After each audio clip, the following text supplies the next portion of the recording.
Неумирающая классика, марш 84-го штурмового пехотного, песня написана неизвестно кем в середине позапрошлого века. К нацистским тоже не имеет никакого отношения. Я вообще в видео использовал массу разных маршей в качестве фоновой музыки. А это Бисмарк в игре «Мир кораблей», бывший World of Warships. Тут хорошая проработка палубных деталей и такелажа. Я пользовался этим изображением для улучшения своей модели. Сейчас покажу. Вот обратите внимание, тут явно не хватает зенитных автоматов. В оригинале их больше было. Теперь обратим внимание на корму. А здесь явно что-то должно быть. Вот тут. Что же это такое? И вот снова приходит на помощь игровая 3D-модель. Смотрим ближе, и это дополнительная якорная цепь. Путами тут ничего не предусмотрено. Я уже обратил ваше внимание на 4 зенитных автомата. Для начала вот такой кабестан от какого-то корабля остатки и цепь. Кстати, вот и зенитки. Качество очень так себе грубое. Ну, вот та же самая Тами такие автоматы делает для других моделей. И что самое удивительное, это стандарт литника 1979 года. Вот, посмотрите. Это Тами, а это год. Собираю еще одну башню главного калибра. И ее имя Дора. Она расположена на корме Бисмарка. Ну вот, это красивая башня. А далее я буду расставлять катушки-лебедки в соответствующие отверстия. Сначала клей. Как я уже говорил, у Тами все отверстия делаются очень аккуратно. 2 зенитки тоже будут установлены согласно инструкции. Вот здесь и тут. А вот те 4 зенитки, что на Тами, у Тами на схеме отчета отсутствовали. Донором выступил ревеловский Тирпиц. У него лишних деталей 3 литника осталось. Это запасливые ребята. А я буду клеить детали борта. Их сравнительно крупные размеры и грубые формы в данном случае мне очень помогают. Детальки эти встают на свои места сразу и без всяких проблем. Вот, посмотрите, пожалуйста. Вот и еще одна здесь. Ну, по левому борту будет та же самая картина, не вижу смысла показывать одинаковые решения и движения. Цепь уже установлена, вот теперь на корме все соответствует реальному внешнему виду линкора. Это все еще 6-я страница, время заниматься надстройкой корабля. Вот. На надстройку корабля будет устанавливаться 2 большие башни главного калибра и 6 150 мм спаренных орудий вспомогательного калибра. Эти башенки тоже примитивно, всего 2 детальки, и можно устанавливать на барбет. Вот такая шайба снизу, и все, у нас есть вертящаяся башенка. Очередная башня калибра 380 мм. Снизу вы видели у ствола некрасивые полосы от литья, их можно оставить. Просто следите, чтобы они наверху не оказались. Башня Берта. Она, вот, пожалуйста, установлена. Я занимаюсь Цезарем. И у этой башни тоже по сторонам артиллерийские дальномеры, которые я, соответственно, приклеил. Вот место Цезаря. По сторонам малые башенки, я сейчас ускоренно их расставлю, чтобы было вам видно, как это будет выглядеть, когда все башни будут приклеены на свои основания. У Бисмарка присутствует центральный носовой якорь. Вот он. А тут будет кормовой якорь. Ну, наконец, я устанавливаю все 3 части корабельной палубы. Как уже было сказано, их надо ставить одновременно, а не как того требует инструкция Тами. Последний я буду вставлять среднюю часть. Вот, таким образом. И сразу корректировать все 3 части, чтобы не возникло щелей. 7-я страница, 105 миллиметровые универсальные скорострельные орудия. Как видите, их тут 2 вида установок, по 4 каждого вида. Я собираю первую из них. Вот, пожалуйста, все просто. Вставить спарку стволов внутрь, вот они все готовы. Теперь надо пушки эти на мостике будет приклеить. Это будет по 2 артиллерийские установки на мостик. Капли клея и установки. И вот здесь также точно. Почему они имеют разную внешность, я совершенно не понял и нигде не нашел эту информацию. Вот все готово, это место для установки мостиков с этими пушками. Сейчас я займусь их установкой на надстройку. Вот эти вот 2 вперед у нас пойдут. а такие, соответственно, 2 назад. Ну и еще будет мостик для ПВО. Вот он. Здесь будет стоять. Такие 37-мм спаренные автоматы сюда пойдут. И назад точно такие же 2 аналогично. Вот я отделил их от литника. Пытаюсь собрать. Тут тоже всего по 2 детали. Да, это нам не Фуджиме. Так вот. Внутрь вставляются эти стволы. Ну, собственно, все готовы. Я теперь их на места расставляю. Ну, как уже говорил, 2 впереди. Ну и 2 сзади. Мелкие детали, параваны, лебедки, убираю их пока с листа. И стандартная работа по установке на палубы и на борта надстроек. Нужно аккуратно работать. Ну, вот так это все выглядит. Еще раз посетую на грубость детализации. Вот тут это видно. Это параваны, они устанавливаются сбоку. Я выкрасил их в черный цвет. Это соответствует схеме окраски Отами. А это примитивная рельса. Направляющая паровые катапульты для гидропланов. И я ее использовать не хочу. Вот нормальные конструкции. Не помню, от какого это корабля такие остались. Вот эти направляющие. Вот здесь мы их установим. Нет, хотя нет, не получается корректно установить, придется уменьшить их длину. Для чего мне понадобится максимально грубый напильник, который есть в швейцарском мультитуле. Ну, примерно по 5 миллиметров нужно будет убрать сзади. Я устанавливаю эти конструкции на место.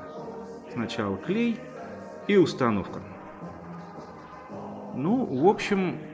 Так это должно выглядеть. И почему? Я покажу, как это выглядит у 3D модели в игре. Вот посмотрите. Это то, что я сделал.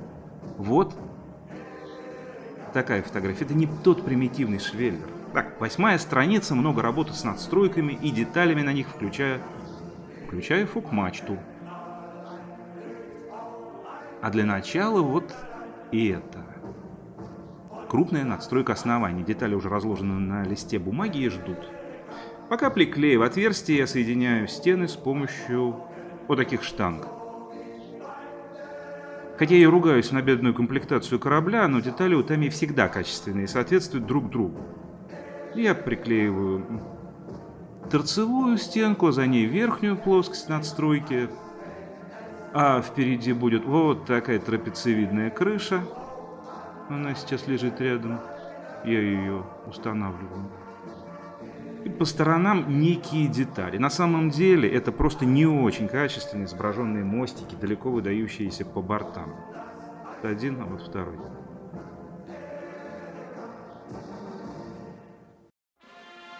И за ней следует другая надстройка. Вот она. Тут будут установлены зенитные автоматы. Детали уже готовы к работе. И сверху установится радар. Радар, к сожалению, тоже, как видите, очень грубый.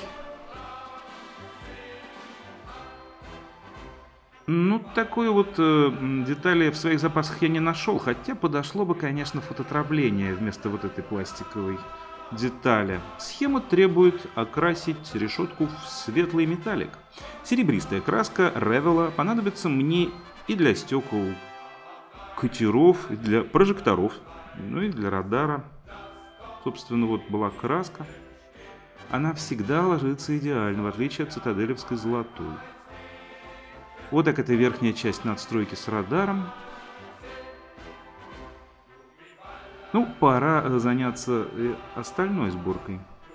Небольшая деталь в серединке, это вот антенна. Большая решетка укреплена.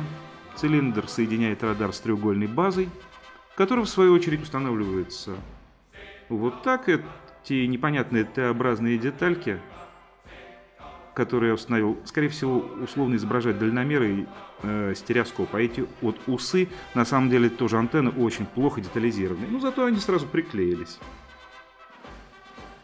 Вот еще детальки лежат. Все они составляют верхнюю часть наиболее высокой надстройки Бисмарка.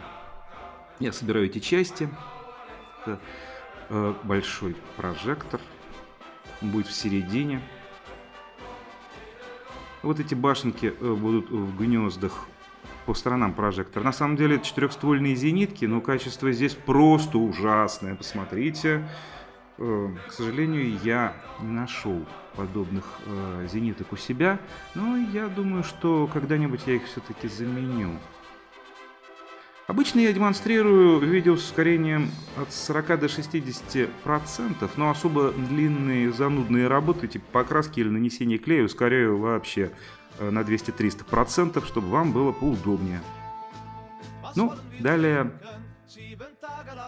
как видите, в гнезда вставлены все те же дальномеры. Вот такая округлая часть сверху. Вы видели некрасивые средства ПВО. Это 20-миллиметровые четырехствольные установки флаг у меня были. Далее. Эти блоки собраны, будут установлены один на другой. Соединены и склеены. Вот что в результате получается, а это те самые дальномеры. Далее нужно его подкорректировать.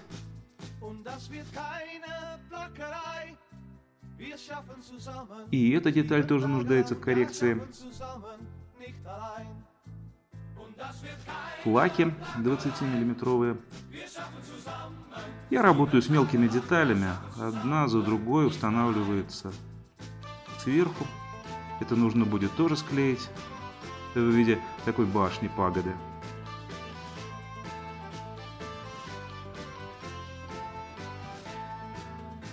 Вот, вы взгляните, пожалуйста, что получилось. Детали простые, детали удобные.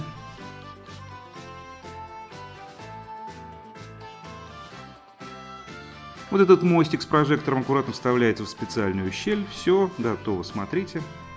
Тут только эта нижняя деталь чуть нуждается в коррекции. А теперь время для последней очереди деталей и малой передней мачты. Я полагаю, что это фок-мачта, потому что следующая за ней гораздо выше. Значит, по классификации вторая должна быть грот-мачтой. Вот эти полусферы относятся к радиолокации, если я не ошибаюсь. Но если ошибаюсь, вы меня поправьте.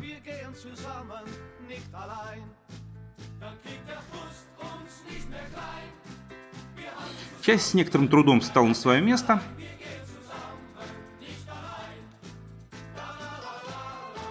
Сверху будет еще один блок. Вот, взгляните, приклеилось хорошо, нет никаких щелей.